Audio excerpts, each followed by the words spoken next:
Bonjour et bienvenue dans l'émission Paroles de femmes. Nous continuons notre série sur les souffrances secrètes de la femme. Et aujourd'hui, nous voulons parler de ces mauvaises pensées, ces pensées qui sont secrètes, que seules vous connaissez, des pensées de haine, des pensées de jalousie, des choses qui, encore une fois, vous font honte et vous vous dites, mais pourquoi est-ce que je pense des choses comme ça? Comment ça se fait que je pense des choses comme ça? Je suis la seule. Et encore une fois, le Seigneur aujourd'hui veut vous délivrer, il veut apporter la lumière, mettre en lumière toutes ces choses que vous avez refoulées, que vous avez essayé de combattre seul dans le secret. Aujourd'hui, Dieu vous dit, mais je connais tes combats, ma fille, et je veux venir te délivrer. Ne te cache plus, n'essaye plus de mettre du maquillage, n'essaye plus de couvrir. Je connais la misère de ta vie, je connais tes pensées les plus profondes, je sais ce que tu t'es dit sur telle et telle sœur, mais je vais t'aider, Et cette émission s'adresse à vous toutes, mais particulièrement à celles, vous ne voulez plus être comme ça. Vous êtes comme victime, esclave de ces pensées. Vous ne prenez pas plaisir à la médisance, vous ne prenez pas plaisir à détester, à haïr tous les gens qui passent devant chez vous. Vraiment, ça vous rend malheureuse et vous vous dites, mais je veux m'en sortir, je ne veux plus être comme ça. Et le Seigneur a entendu votre prière. Aujourd'hui est un jour de délivrance, c'est un jour où vous allez réapprendre à aimer comme au premier jour, comme quand vous êtes venu au Seigneur, que tout le monde était gentil, tout le monde était merveilleux, c'est possible. Et en fait, quelquefois, on peut être étonné quand des gens, par exemple, viennent vous demander pardon pour quelque chose, ils viennent vous dire pardon Nadine parce que en fait je te détestais, pardon parce que à chaque fois que tu parlais ça m'énervait et je me disais mais qu'est-ce qu'elle a à parler celle-là. Quelquefois c'est un petit peu violent quand on l'entend, mais et tu te dis mais cette personne-là, elle était assise à côté de moi pendant 10 ans, elle me souriait, elle me parlait, comment est-ce que c'est possible? Et en fait, ça arrive régulièrement dans les églises, dans le milieu chrétien, où il y a toutes sortes de pensées secrètes, d'émotions secrètes, et on ne sait pas comment les formuler, on ne sait pas comment les exprimer, parce que c'est difficile d'aller voir quelqu'un, d'aller voir Nadine avant et lui dire « Bah écoute Nadine, franchement, je te supporte pas. Quand tu parles, ça m'insupporte. Comment est-ce qu'on peut faire? Comment est-ce qu'on peut régler le problème? C'est pas facile. Et du coup, on peut s'enfermer dedans et puis ne pas trouver de solution. Et ces pensées, au lieu de diminuer, augmentent. Et ce qui était de l'irritation, finalement, devient de la haine. On se dit, mais comment s'en sortir? Absolument. Et vraiment, comme tu es en train de dire, c'est ça, c'est que des fois, quand on a ces expériences-là où quelqu'un vient nous voir, quelqu'un nous dit quelque chose, tu te dis, ah tiens, cette personne avait ça dans son cœur alors qu'elle levait les mains comme moi. Et vraiment, aujourd'hui, et c'est toute cette semaine, c'est drôle parce qu'on est en train de parler à l'autre côté. Parce que des fois, on se met toujours en position de, voilà, je suis la personne qui était victime. On est en train de parler aux agresseurs en ce moment. À vous qui, dans votre cœur, vous avez ces pensées qui sont devenues même de la haine envers votre sœur, vos parents, envers vos amis, même envers des personnes dans l'église. Mais vraiment, alors que vous vous dites enfant de Dieu, n'ayez pas honte de cette pensée, mais au contraire, venez tout simplement l'exposer à Dieu. Venez tout simplement l'exposer au Seigneur afin que cette pensée soit déracinée. Parce que vraiment, lorsque cette pensée perdure, elle va produire un mauvais fruit. On l'a vu dans le cas des frères de Jacob, on l'a vu dans le cas de Judas, lorsque ces pensées restent dans nos cœurs, que ce soit des pensées d'envie, d'injustice, de toutes sortes de choses, voilà, de vouloir se faire justice soi-même, etc.,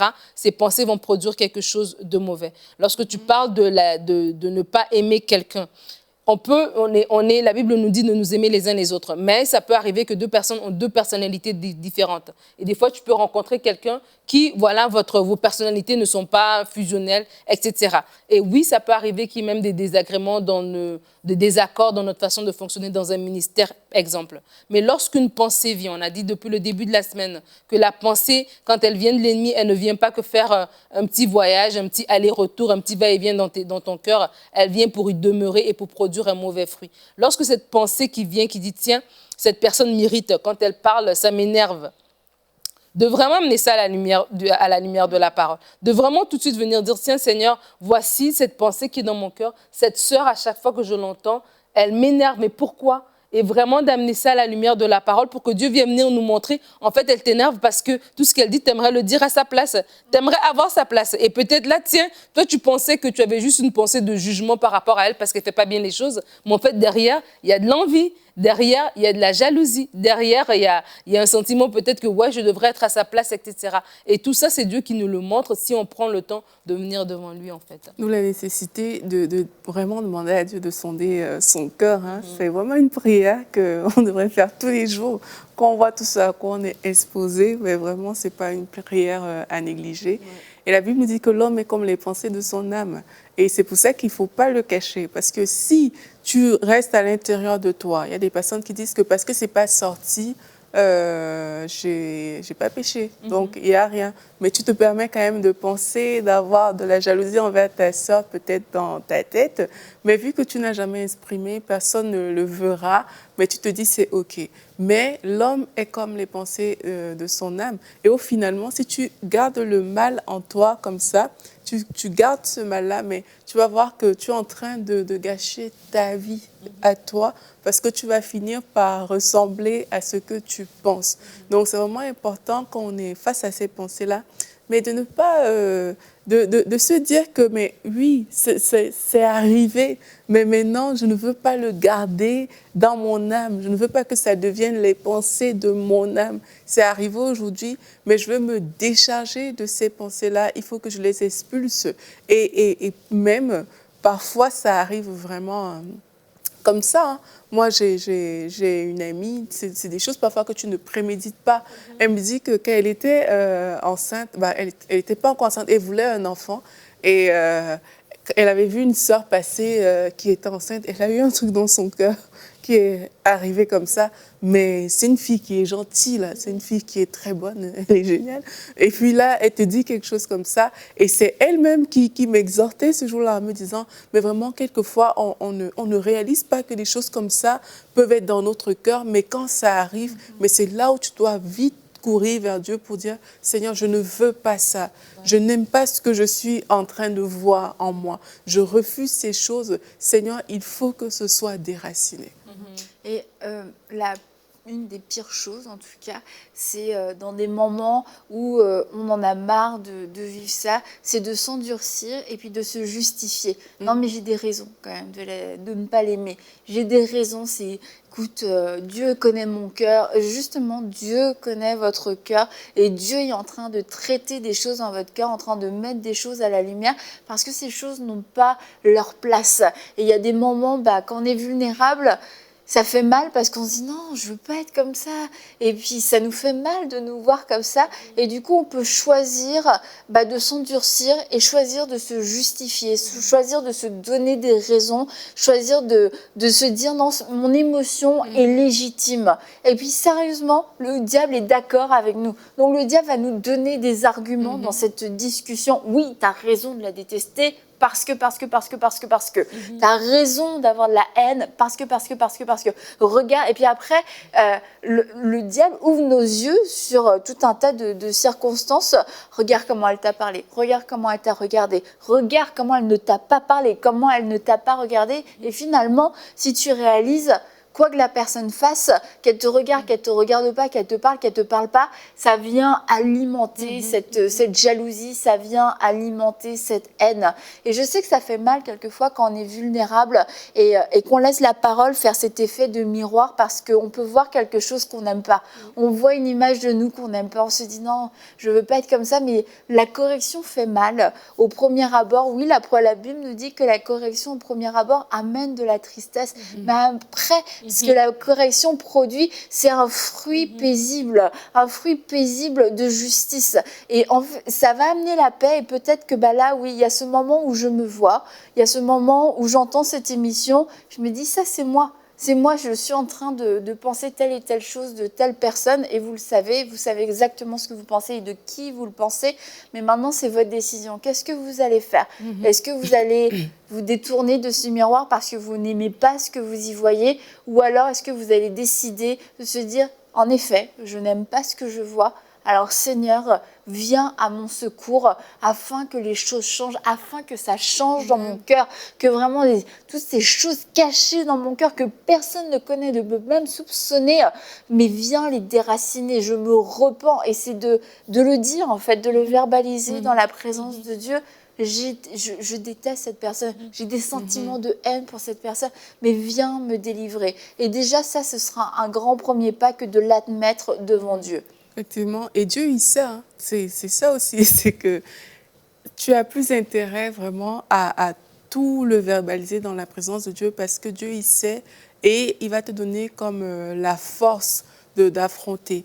Un jour, on était à Bruxelles et un monsieur aujourd'hui qui était venu, on était jeunes, hein, et puis il a fait il parlait un discours et tout, et puis il nous explique qu'en fait, quand le frère ici est arrivé, c'était lui le nouveau pianiste de l'église.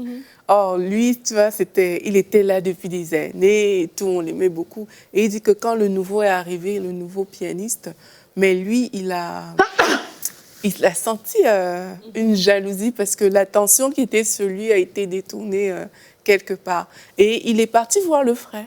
Et puis, il a parlé, et puis là, il nous donnait ça comme un exemple. Moi, j'étais impressionnée. Je me disais, waouh!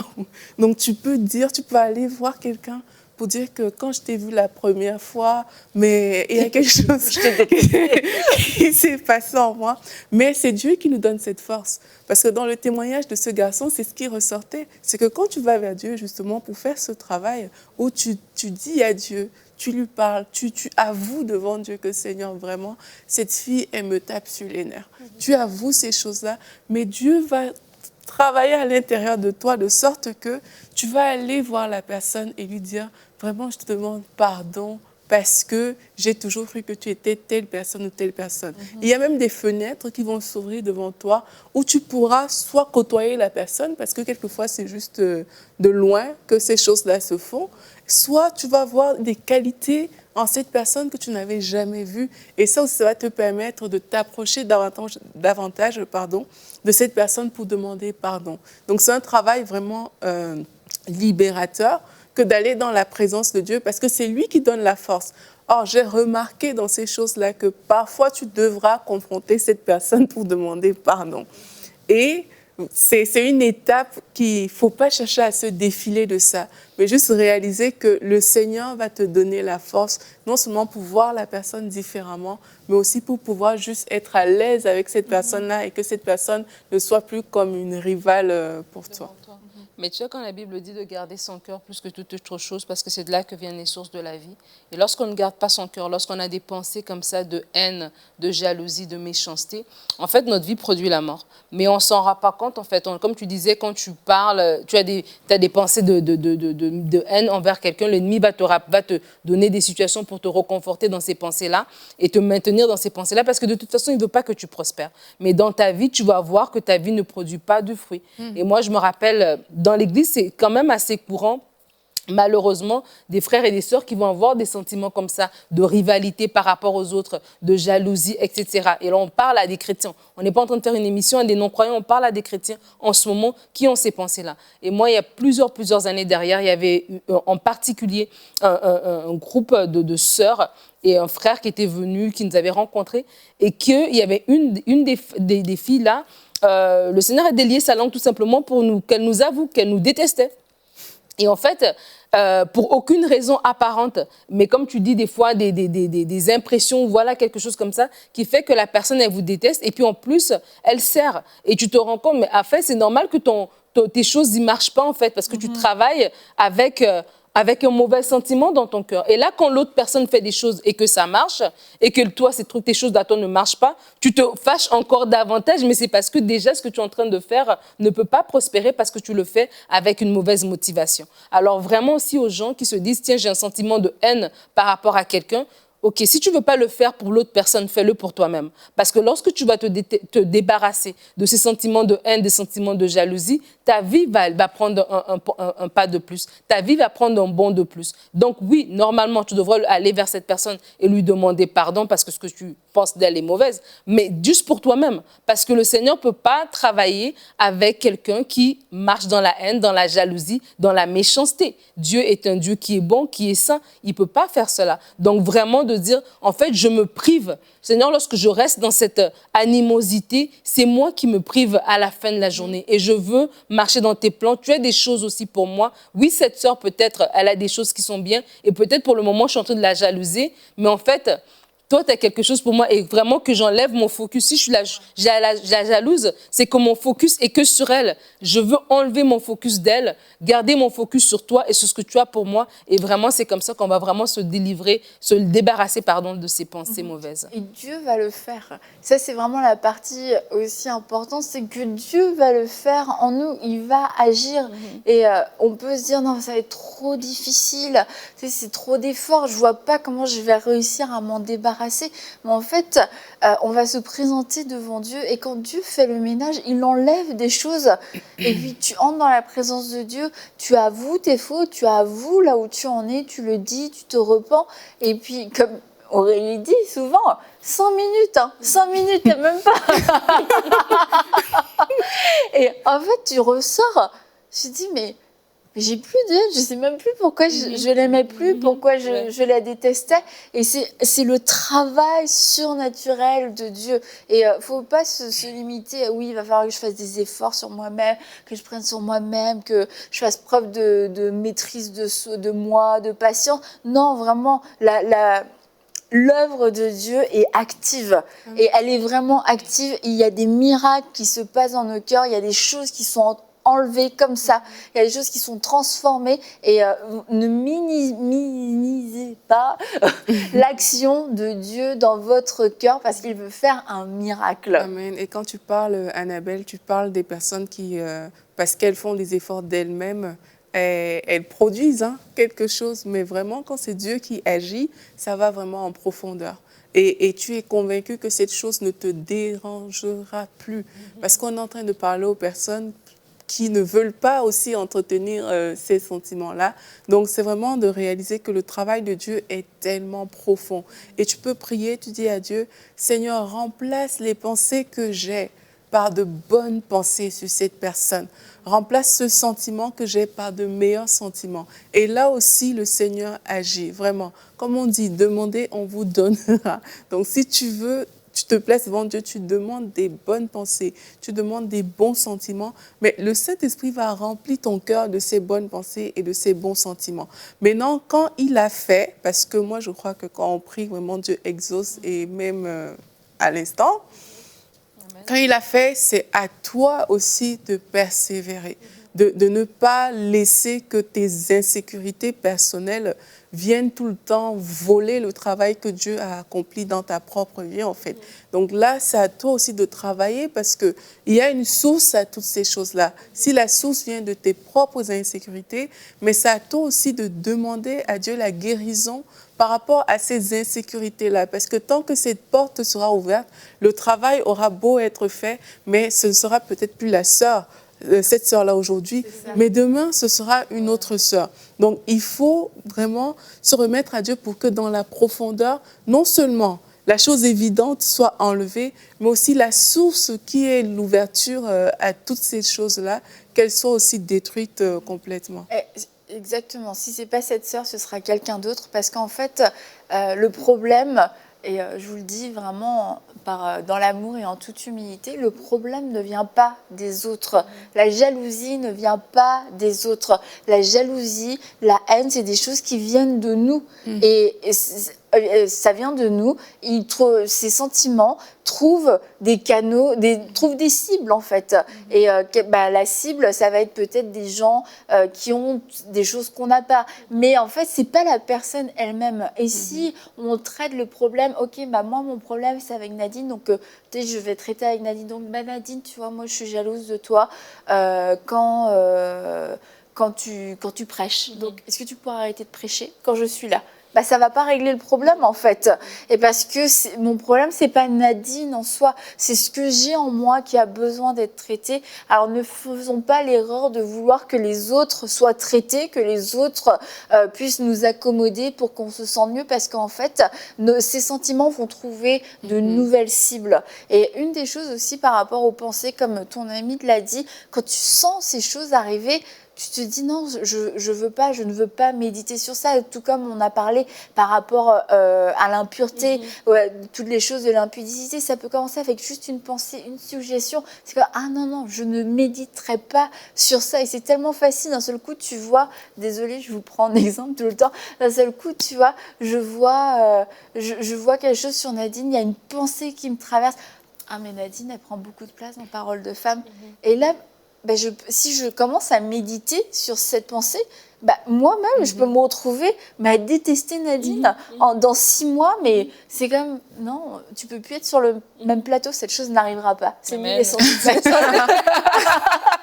Dans le proverbe, on lit « Ne médite pas le mal contre ton prochain, ne médite pas le mal contre celui qui habite en confiance près de toi. » Et c'est le fait de méditer. Il est là à côté de toi et lui, il pense que tout va bien, mais toi, tu le regardes et tu es en train de méditer des choses. Il y a une pensée, et d'un seul coup, cette pensée amène une autre pensée, qui amène une autre pensée, comme Saül avec David, une pensée « Ah !» Qu'est-ce qu'il me veut? Pourquoi est-ce que les femmes le louent plus que moi? Et là, d'un seul coup, son regard sur lui a changé. Il s'est mis à le poursuivre, il s'est mis à le détester, il s'est mis à se tromper complètement de destinée. D'un seul coup, sa destinée de roi, c'était de combattre David, son meilleur homme dans son armée. Et en fait, on est quelquefois en train de combattre notre meilleur allié. On est en train de combattre la personne qui serait peut-être notre meilleur ami, qui serait notre collaborateur, qui serait une grande source de bénédiction pour nous, parce que le diable nous a mis la confusion avec une pensée qui arrivait et qu'on a médité. Et il ne faut pas laisser... En fait, il faut engager ses pensées aussi par rapport à la parole de Dieu, par rapport à Jésus-Christ. Je le dis parce que moi, j'ai remarqué que, quand la Bible le dit, hein, la parole sépare ce qui est de l'âme et ce qui est de l'esprit. Et quand tu vas lire la parole de Dieu, parfois, c'est là où ces choses vont aussi sortir. Donc, une des façons de garder son cœur aussi, mais c'est vraiment d'être connecté à la parole de Dieu, parce que tu peux entretenir des mauvais sentiments comme ça sans te rendre compte. Hein. Tu les entretiens, tu les entretiens, tu les entretiens, parce que tu n'as rien pour venir te montrer. Tu parlais du miroir. Tu n'as rien comme miroir pour venir te dire que cette chose n'est pas bonne. Mais plus ton œil va être exposé à la parole de Dieu, mais plus tu vas voir qu'il y a vraiment une séparation qui se fait et ces choses-là vont apparaître plus évidentes en fait. Et moi, je me rappelle un jour, je lisais la parole, je lis « Ne jugez point afin que vous ne soyez point jugés ». Et puis là, paf, je me dis, mais en fait, ça, il y a telle personne que j'ai jugée, il y a ci, il y a ça. Et puis je me dis, mince. Mais il a fallu que mon regard soit sur la parole, parce que la parole de Dieu est vraiment puissante en fait. Et les personnes qui veulent se sortir de là, en plus d'aller vers Dieu vraiment pour ouvrir leur cœur, que le Seigneur puisse enlever ces pensées-là, moi j'encourage à être beaucoup exposé à la parole de Dieu. Parce que c'est la parole de Dieu qui a la capacité de remplacer même les mauvais sentiments, les mauvaises pensées. Donc c'est vraiment d'ouvrir le cœur dessus dès l'instant que tu réalises que, ok, là, je sens que ça ne va pas. Expose ton cœur à la parole de Dieu. Et tu vas voir que ça va créer beaucoup de changements. Il y a ce verset dans Philippiens qui dit que l'humilité, ne faites rien par vaine gloire ou esprit de parti, mais que l'humilité vous fasse voir les autres comme étant au-dessus de vous-même. Et ce verset, c'est aussi un verset à méditer en amont, en fait. Parce que quand on parle des pensées du cœur, des pensées cachées, Jésus l'a dit que c'est l'abondance du cœur que la bouche parle, des pensées de jalousie, de meurtre, toutes ces choses-là, ça vient du cœur. Et ça peut commencer par une petite pensée, on l'a déjà dit, ça devient grand. Et vraiment, j'invite aussi les gens à prendre ce verset. Moi, pour moi, ce verset a été vraiment, à un moment donné, je l'ai beaucoup médité et je l'ai prié, parce que l'ennemi va te tenter avec des offenses. On a fait une série là-dessus, des offenses, des gens qui vont... Par l'offense, c'est bon, ça. Il va te tenter par des offenses et tout, et tu dois te dire non. Non, non, moi je ne tombe pas dans le piège de la haine, je ne tombe pas dans le piège de la méchanceté, je ne tombe pas dans le piège de la jalousie, c'est un piège. Je viens devant toi, Seigneur, et tu prends cette parole, cette sœur que tu n'aimes pas, cette sœur qui te fait peut-être des bâtons dans les roues, peu importe. Tu prends cette parole, tu n'arrives même pas au stade de la jalousie. Aujourd'hui déjà, Seigneur, je ne veux pas penser que je suis sans tâche, c'est toi qui connais mon cœur et je l'amène devant toi. Et vraiment, je ne fais rien par esprit de parti, je dépose cette sœur, l'humilité me fait voir cette sœur comme comme étant au-dessus de moi. Et voilà, voilà. Et tu pries comme ça et ça assainit, en fait, ça lave ton cœur et ça te permet qu'il y a des choses que tout de suite, en fait, elles ne prennent pas racine. Quand la pensée de jalousie va venir s'installer, la pensée d'envie, de dire, ah mais tiens, pourquoi est-ce qu'il y a favoritisme ici? Est-ce qu'elle aurait, pourquoi elle a eu et pas moi? Quand cette pensée va venir vouloir s'insérer, elle ne prend pas racine, en fait, elle ne trouve aucun endroit où s'agripper. Et c'est comme ça aussi qu'on peut aussi se préserver. N'attendons pas d'arriver dans le problème où la pensée nous a déjà encerclés et notre cœur est tout enlacé dans cette pensée. Mais en amont, déjà, utilisons la parole comme Aurélie l'a dit pour contrer ces choses-là, pour renouveler notre mentalité, pour laisser aussi le Seigneur faire monter dans notre cœur aussi des choses qui peuvent apparaître. J'ai une pensée, Annabelle, pour les personnes qui servent ensemble, mais que parfois, comme ça, à l'église, tu avais des gens, tu sers, mais c'est comme si vous êtes des rivaux. Ouais. C'est comme s'il y a la guerre. Et j'encourage les personnes vraiment à regarder à l'objectif. L'objectif nous dépasse, en fait, parce que l'objectif, c'est le royaume de Dieu. Et quelquefois, c'est perdre le focus sur l'objectif qui fait que tu te concentres sur des choses banales, j'ai envie de dire, et que tu te retrouves dans la rivalité, dans des querelles, dans des choses inutiles, en fait, parce que tu n'as juste pas gardé le focus. Et quand tu choisis de garder le focus, mais là, tu choisis justement de ne pas te laisser embrouiller, de ne pas te laisser tenter par des fausses pensées comme ça qui veulent rentrer, mais tu choisis toujours de garder ton focus sur Jésus-Christ et sur la mission qu'il t'a confiée sur cette terre. Cette mission n'est certainement pas de jalouser ton frère. Donc, quand tu choisis de garder ton focus comme ça sur les bonnes choses, naturellement, il y a un cri qui doit se faire. Si ça ne cadre pas avec ce qui rentre dans ce que Jésus t'appelle à faire, mais tu fais le cri et puis tu avances. Et on parlait de poser des actions, d'aller demander pardon aux personnes. Et je crois que souvent, ça fait partie du processus. Mais je veux vous encourager avant à vous assurer que vous avez demandé d'abord pardon au Seigneur. Parce que quelquefois, notre cœur est un petit peu...